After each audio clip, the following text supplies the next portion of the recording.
Howdy, folks. Today we're looking at Dragon Lines number 2 from 1993 in Marvel Epic. Ron Lim and Peter Quinones' big push for Epic marches on as the Monkey King adjusts to life in the 21st century. Because yes, this comic is indeed set in the far-off future of 2016, a big year in American history, so you can be forgiven if you don't remember when the Monkey King returned to battle the Kue Emperor for the fate of the world. We never did figure out what was going on with all the clowns either. There was a lot happening. In any event, what sticks out after having read the first half of the series is that there sure is an awful lot of plot here. If the most common complaint for the first generation of Image books was a general disinterest in writerly touches such as, story, theme, and character, this book serves as something of a corrective. There's definitely plenty going on here, lots of characters, even interpersonal conflict, and some thematic depth. This does represent, after all, a genuine attempt to bring a number of the tropes native to Asian martial arts epics to American readers. There's a connection here to something like Tony Wong's Jade Man Empire, which had its zenith around this time as well.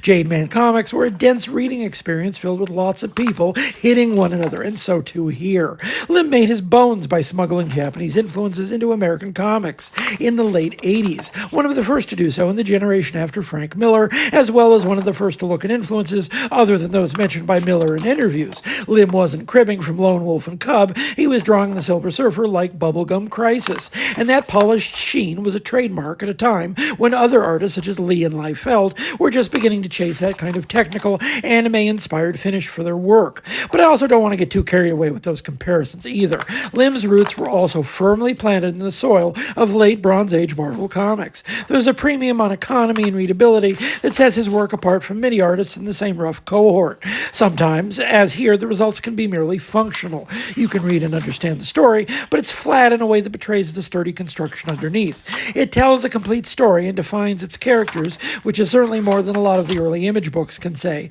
but it also reads rushed and unformed, a heap of big ideas that could have all used a bit more room to breathe. It's not bad, but 2 issues in, it's also not that great.